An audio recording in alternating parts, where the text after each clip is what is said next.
Hello everyone and welcome. It's of course once again time to talk about how cute is Tamaki, very, and how good is Tamaki. Well, we will have to figure that out. If we look at the announcement for her Fate Weave, we see that she is a balanced type, and of course we need to take a look at her stats and everything, and we see that her disc set is a kind of disc set that you would see for someone who is trying to be a support, probably for a Magia team, and we'll have to look at how well that actually works out. But of course, right off the bat, we notice that with just one blast disc and two charge discs instead, this is a character who is not going to do that much themselves. But that's okay, because as I mentioned, this is mostly something you would see on a support. So we look at the stats instead, and we see that the stats are pretty decent. Attack and defense are alright, but there is a little bit of attack and defense that was sacrificed for having quite a bit more HP than the average magical girl has, so she is rather tanky towards HP with pretty good defense as well, but at least her attack isn't completely bad, so she still has some attack left, so her stats, as the type might tell you, is are pretty balanced. Not too much to talk about though, other than her having a bit of HP and defense, and of course that is good on a support. A support is supposed to live very long. It would be really bad if they were squishy.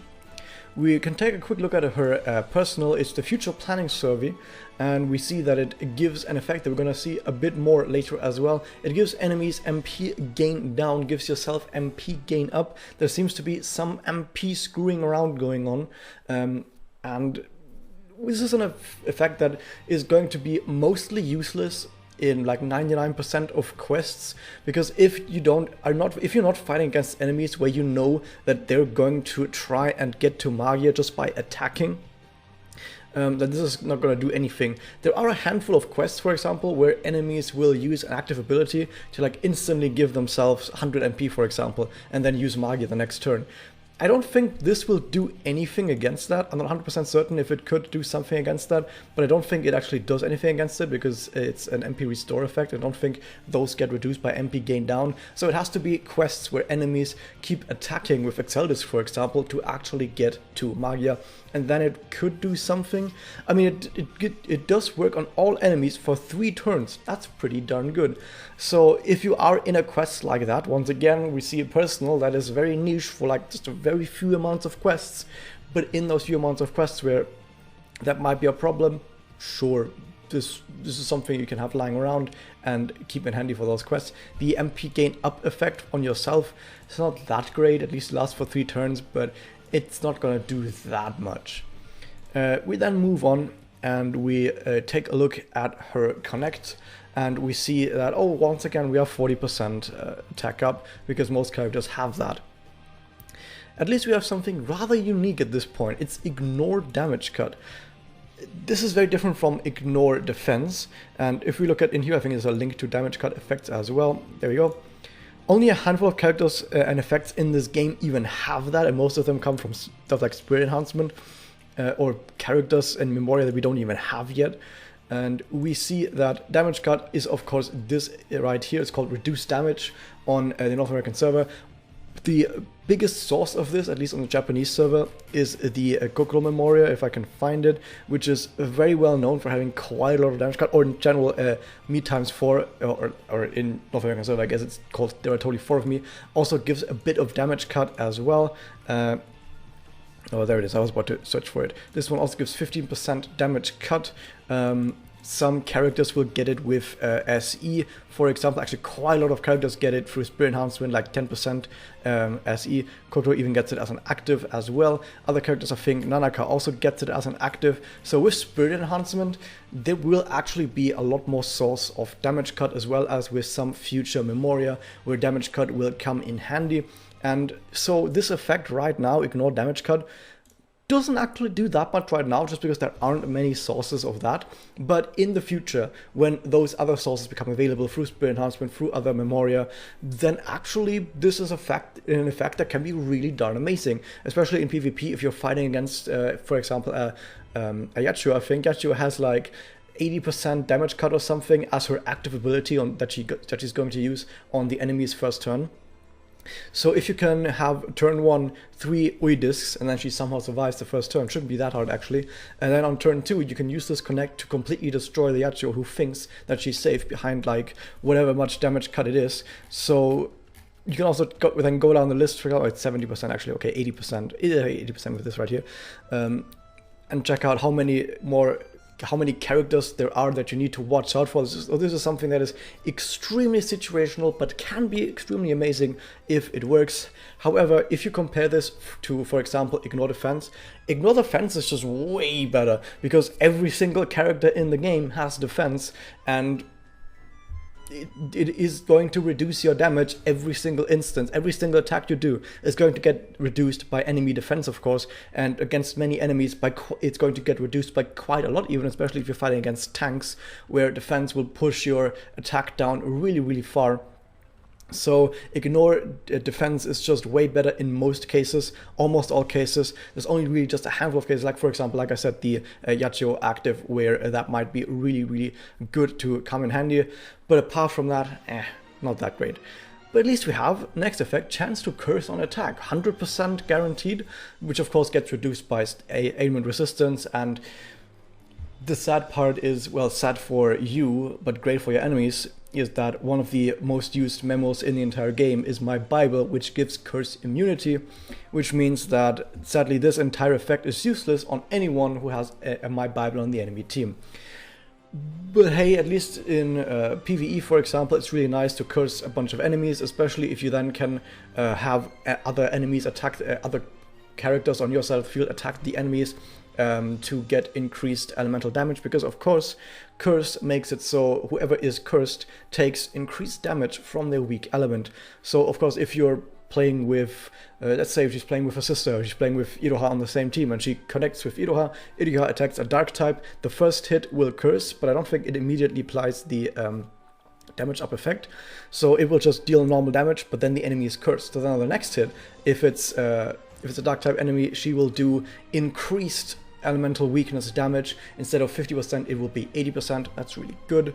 But of course, this is just one example. In general, curse makes it really nice for you to bully enemies that have the weak element against your characters. That's really awesome. So for that, this can actually be quite a sizable burst in damage, especially against bigger enemies that don't die from the initial hit. Like, of course, if you fight against enemies that die in a single hit, then cursing them with an attack does nothing, because then they're dead.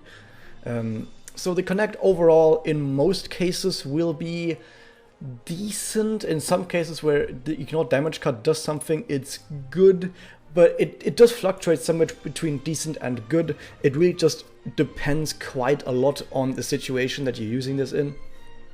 And it's actually also the same case with the Magia, Luce della Speranza, I think it's called, and the damage is pretty much the same that you always see, but it also does MP damage to all enemies.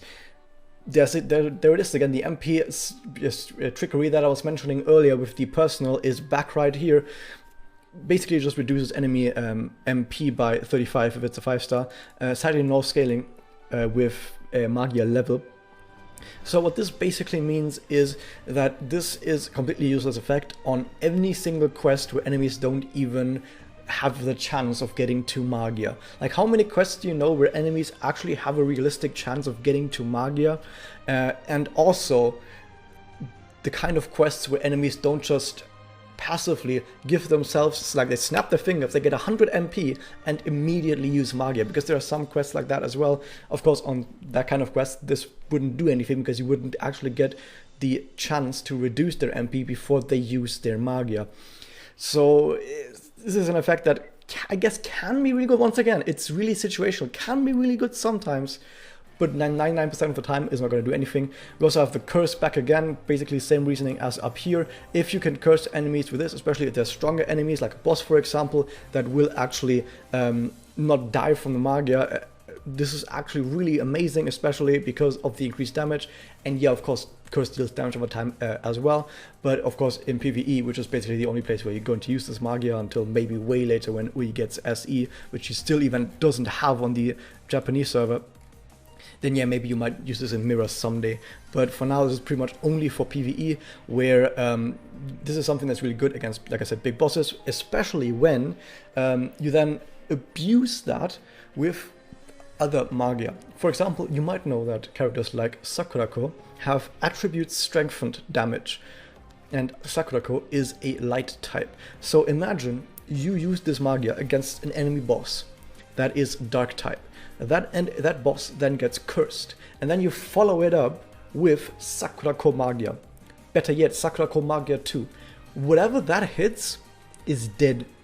Like, this should probably delete any single dark type boss in the game. If it's multi-tile or single tile, doesn't matter, especially if you do throw a lot of active buffs into the mix as well and try to push the damage as high as possible.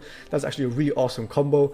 But in general, even if it's not attribute strengthened Magia, just any sort of Magia that comes after this that is able to abuse the bonus damage from curse is going to be really, really awesome.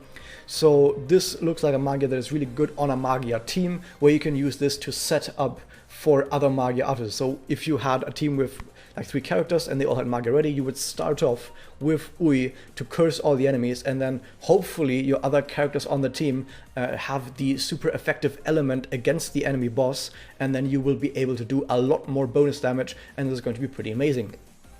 However, one sad part is that the Magia doesn't actually give any buffs to your team, and apart from the curse, doesn't give any debuffs to enemies. So there are other Magia out there that, for example, buff Magia damage directly, or they buff Excel up, some other Magias become easier to use, or they buff attack up, buff any of that. Those are also damage buffs. So it's still good that her Magia has the ability to make enemies more susceptible to damage, but it doesn't necessarily do so, and other Magias also do that, but some even way better. So in that sense, it's not actually that great. Moving on with the MP restore, which is 30 at Magia 5. That's also pretty alright. So you can use this to spam Magia all over the place.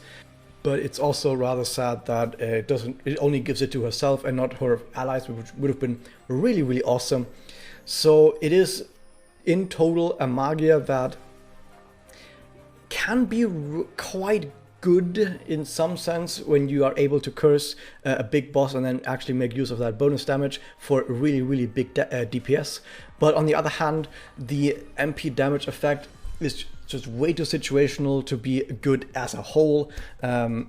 And the MP restore is basically the only thing that's left that is actually like always good to have. So overall, the Magia is sadly not quite as good as I would have hoped for a character like this to be. The doppel is basically just the same, just a little bit stronger as you would expect. MP damage goes way up. Tactical curse is still exactly the same, and MP restore self only goes up by 4 MP. So the doppel doesn't really do much else either. So overall, can we put one big sticker on Ui, like what kind of character she is? As I mentioned earlier, with her disc set, it does look like she is a Magia kind of support. So she helps other characters get to Magia, she gets to Magia herself, and she does this not really through any specific effects in here. She just does it through just having a disc set and hopefully being able to leech off of other characters that maybe have triple XL discs, for example, to somehow get to Magia. But once you get to Magia, hey, you just get to curse enemies, you get to MP restore yourself so you can use some more Magia. But overall, it seems like Ui is really lacking in like the one thing that is really awesome that makes her have a really big impact. Ui has a lot of things that are like, oh, in some situations this is good, in some situations this is good, sometimes this is good, sometimes this is good, and just a lot of this. But all of these are so incredibly specific for only a handful of situations. Just as a whole package, there's not actually that many situations where Ui in general is really good compared to this complete mountain of situations where Ui is just decent, I guess. So she's not bad, by the way. She's definitely a quite alright character, but what I'm trying to get across is that she doesn't really have anything about her that makes her amazing. So if you, I guess, since I mentioned this on every single Fate Ui review, if you really like Ui because she's cute, then of course roll for her. But if you're wondering, like from a gameplay perspective, how good is she? I would say she's very niche. Sometimes she can do some pretty awesome stuff, but only really just sometimes, and that's kind of sad. However, there are also two other memoria. In here is the world is full of wishes, which is once again one of these Excel memoria that is actually rather alright, like Excel passive memoria. And this one is unlimited. I should mention this as well. UI is unlimited, so you can be happy about that. And this is another unlimited memoria. It's a flower memo where she looks like she hasn't eaten anything in like 5 months. It's way too thin, like a stick. But hey, I think she hasn't actually eaten anything in 5 months, so it's accurate. And it gives XLMP gain up 17.5%. Remember that number for just in a bit. And it gives 30% status ailment resistance up. Once again, status ailment resistant in a lot of cases where, or rather in any case where the enemy uses status ailments is quite good. So it's awesome to of an effect to just have. And the XLMP gain up is, yeah, it's not that much, but it's fine.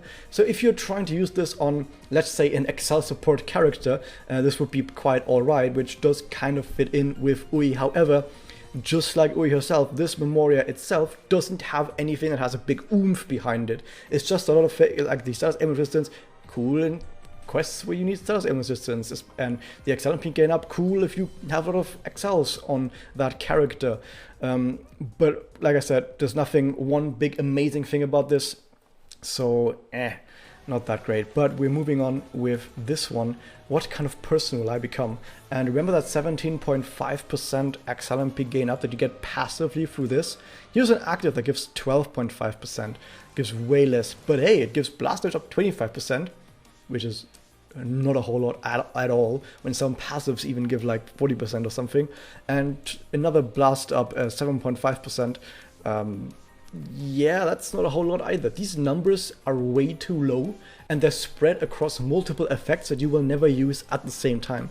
So if you're using this, you will either use on, like, let's say for example, you use an Excel disk, you will get 12.5% XLMP gain up for that Excel disk. Okay, that's not a whole lot. Then you maybe use a blast disk in the same combo. 25% blast damage up, yeah, it's also not a whole lot. And then you, or maybe you have the charge disk first, and then you have the blast disk, so you get the 25% from blast damage up, and another 7.5% from this other blast damage up. That's not a whole lot. So even if you actually had a combo where you used all of these discs, doesn't do a whole lot, doesn't really do anything. If you just had an active that does like 40% attack up, probably better in like 99% of cases. And if you really wanted the XL, there's other actives out there that give way more XL. So if you want to do damage, just give him a damage up or an attack up memo. If you want to use XL, just use an XL MP gain up memo or an MP gain up memo. Any of those. There's no one who needs all of these effects at the same time, and even if you do use all of these effects at the same time, they're terrible. So this memoria is sadly absolutely terrible, but hey, at least always being pretty cute in the memoria, so yeah, that's good. So yeah, that's basically it for the Fade Weave. Once again, I mentioned this and I need to mention it again. Gameplay doesn't matter if you really like a character, especially because in this game, in Magia Record, even the characters that are not that great are still so good enough that if you get them to 4 slot with decent memoria, you can clear any kind of content with them. So just go with your heart, and if you really like Oi, pull for her. But if you care about, if you don't care about Oi as a character and only really care about gameplay, well, maybe you don't specifically need to have her. Especially because she's a dark type, and there's like so many more dark type characters that are way better, mostly Blast. So yeah, that's that. Hope you guys enjoyed this. Hit that subscribe button, and I'll see you guys next time.